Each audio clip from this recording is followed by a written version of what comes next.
நாமத்தில் உங்கள் யாவரையும் இந்த காணொளி மூலமாய் வாழ்த்துகிறேன், வரவேற்கிறேன். ஒருவேளை சபைக்குட்பட்டவர்கள் நீங்கள் பார்க்கலாம், அல்லது எனக்கு பழக்கமான நண்பர்கள் நீங்கள் பார்க்கலாம்.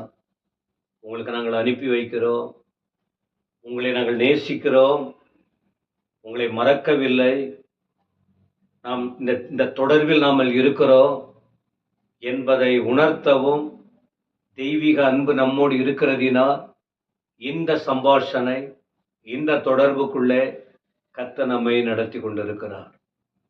எனவே இந்த வார்த்தைகள் நமக்கு தேவனை அறிந்தவர்களுக்கு இது அருமையாக இருக்கும்.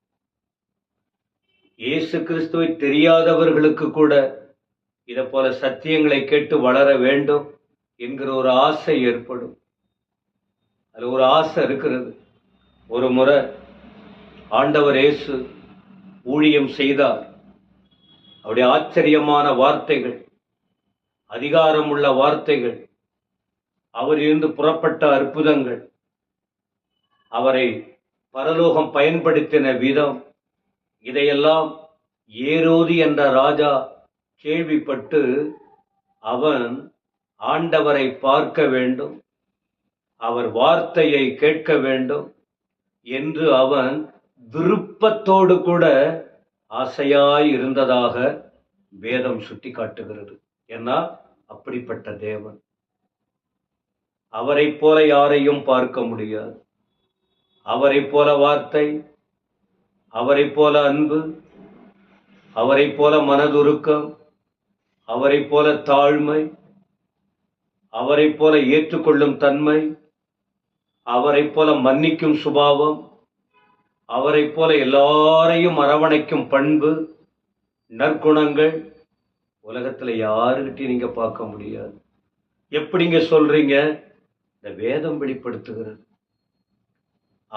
அவர் மொழிந்த வார்த்தைகள், அவரை குறித்து பழைய ஏற்பாட்டிலும் புதிய ஏற்பாட்டிலும் ஆண்டவர் இயேசுவை குறித்து சொல்லும்போது அவ்வளவு மெய்சிலிர்க்க வைக்கிறது.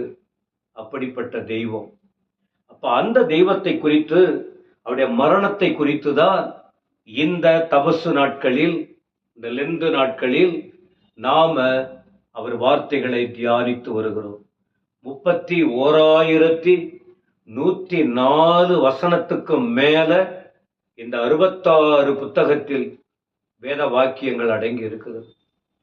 எல்லாத்தையும் நாம வருஷத்துக்கு ஒரு முறை இந்த வேதத்தை படிக்கிறோம் நான். ஆனா முழுமையா இன்னும் இவ்வளவு வசனங்களையும் ஜனங்களுக்கு கற்றுக் கொடுக்கவில்லை. ஒரு முறை சொன்னா அதே வார்த்தையை திரும்ப சொல்லும் போது வித்தியாசமா இருக்கு, ருசியா இருக்கு, வேறு விதமான வெளிப்பாடுகள் வருகிறது. இதுதான் தேவனுடைய வார்த்தை.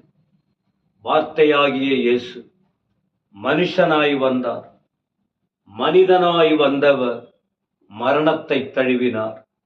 செய்த பாவத்துக்காக அல்ல, தான் செய்த குற்றத்துக்காக அல்ல. அவர் எந்த பாவமும் செய்யவில்லை. அவர் மேல் பழி சுமத்தப்பட்டது. அவர் எந்த குற்றமும் செய்யவில்லை. அவர் குற்றவாளியாக்கப்பட்டார். இந்த ஆண்டவரின் மரணத்தை குறித்து என்ன செய்தாங்க அப்படின்னு பார்க்கும்போது 1 பேதுரு 1 அதிகாரத்தின் 9 வசனத்திலிருந்து சொல்லுகிறேன் பாருங்கள். 1 பேதுரு 1 அதிகாரம். உங்கள் விசுவாசத்தின் பலனாகிய ஆத்தும ரட்சிப்பை அடைகிறீர்கள். பேதுரு ஒரு உபதேசத்தை கொடுக்க ஆரம்பிக்கிறார். விசுவாசம், ஆண்டவர் இயேசுவின் மீது விசுவாசிக்கணும். மனுஷ குமாரன் அவர் இந்த பூமிக்கு வந்தது ஆத்துமாவிலே விடுதலை கொடுக்க. பாவம் செய்கிற ஆத்துமா சாகும். இந்த சாகும் நிலையில் இருக்கிற ஆத்துமாவுக்கு விடுதலை கொடுக்க இயேசு அந்த மரணத்துக்குள்ளே கடந்து வந்தார். அதனால அவரை விசுவாசிக்கும் போது ஆத்துமாவில் ரட்சிப்பு வருகிறது. 10 வசனம் பாருங்க. உங்களுக்கு உண்டான கிருபையை குறித்து தீர்க்க தரிசனம் சொன்ன தீர்க்க தரிசிகள் இந்த ரட்சிப்பை குறித்து கருத்தாய் ஆராய்ந்து பரிசோதனை பண்ணினார்கள். எந்த ரட்சிப்பு? மனிதனுக்கு கிடைத்த ரட்சிப்பு. இந்த ரட்சிப்பு யாரால் உண்டானது?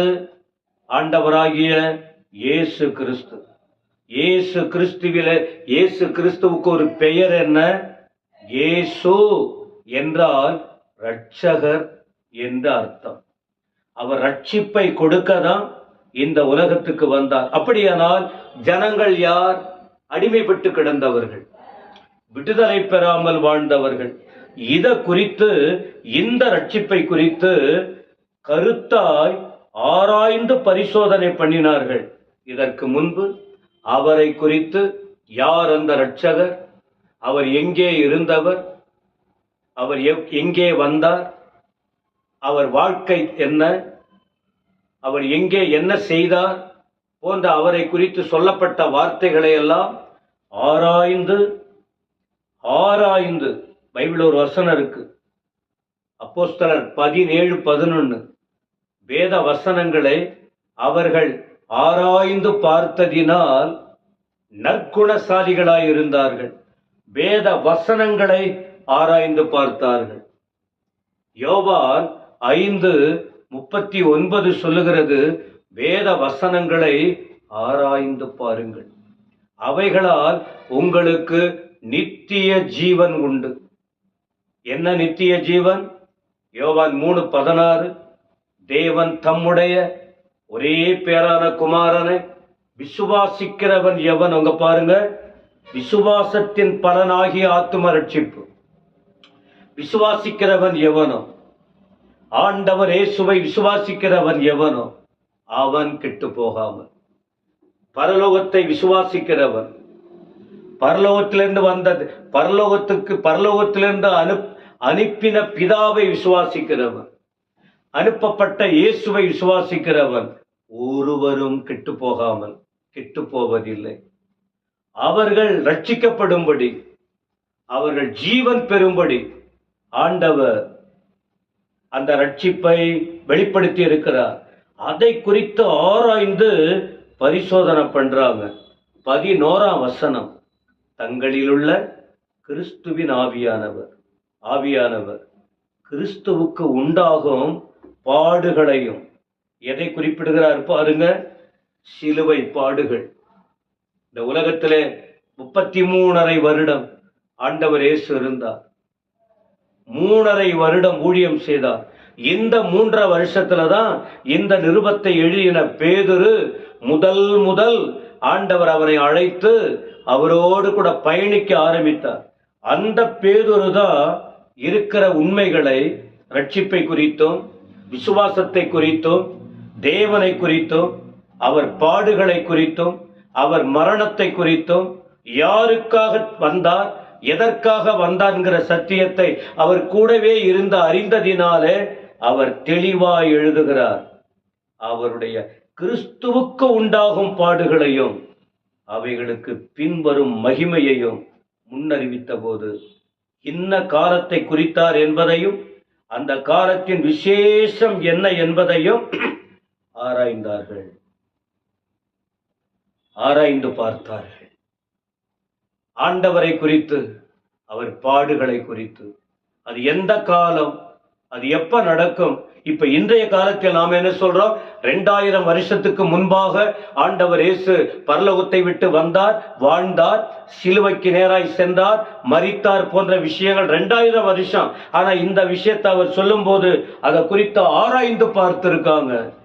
12ஆம் வசனம், தங்கள் நிமித்தம் அல்ல, நமக்காக இவைகளை தெரிவித்தார்கள்.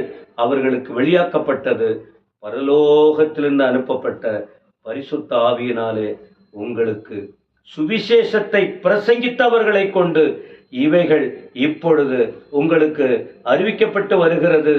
இவைகளை உற்று பார்க்க தேவ தூதரும் ஆசையாய் இருந்தார்கள். தேவ தூதர்களால் இந்த உலகத்துக்கு வந்தார்கள். அவர்களால் ரட்சிப்பு இல்லை. ஆனால் தேவகுமாரன் மனுஷகுமாரனாய் வந்து இந்த பூமியில் ரட்சிப்பை கொடுத்தார். இந்த ரட்சிப்பை குறித்து ஆராய்ந்து பரிசோதித்தார்கள். இந்த பாடுகளை குறித்து, அந்த காலத்தை குறித்து ஆராய்ந்து பார்த்தார்கள். தேவ தூதர்களும் இந்த ரட்சிப்பின் திட்டத்தை ஆசையாய் பார்த்தார்கள். எனக்கு அன்பானவர்களே, இப்படி ஆராய்ந்து பார்த்து அறிவிக்கப்பட்டு ஆசையாய் இருந்த இந்த சம்பவம் தான் என்ன தெரியுமா, மனிதன் வாழ்க்கையில் இருளை போக்கி ஒரு மனமகிழ்ச்சியோடு வாழ்வதற்கு ஆண்டவர் இயேசு 2000 வருஷத்துக்கு முன்ன அவர் சிலுவையில் மரித்தார். இன்றைக்கு அவர் மரிக்க வேண்டிய அவசியம் இல்லை. ஒரே ஒரு முறை மரிச்சிட்டாரு. இன்னைக்கு அவர் உயிரோடு இருக்கிறார். இந்த இயேசு உங்களுக்கு தேவை, எனக்கு தேவை. அதனால தான் வேத புஸ்தகத்தை வைத்து இந்த சுவிசேஷத்தை உங்களுக்கு சொல்கிறோம். உங்கள் கையிலையும் பைபிள் இருக்கும். இல்லாதவங்க வாங்கி கொள்ளுங்க. இது பொக்கிஷம், இது முத்து, இது உங்கள் வாழ்க்கைக்கு வெளிச்சம், உங்கள் வாழ்க்கைக்கு மேன்மை. தவற விட்டுறாதீங்க. இதை பயன்படுத்தி கொள்ளுங்க. உங்கள் துக்கத்தை சந்தோஷமாய் மாற்றுவார். உங்கள் எல்லா சூழ்நிலைகளை ஆண்டவர் மாற்றுவார். தியானித்து பாருங்க. மகிமையான காரியங்களை கர்த்தர் செய்வார். கர்த்தர் உங்களை ஆசீர்வதிப்பாராக. ஆமென். ஆமென்.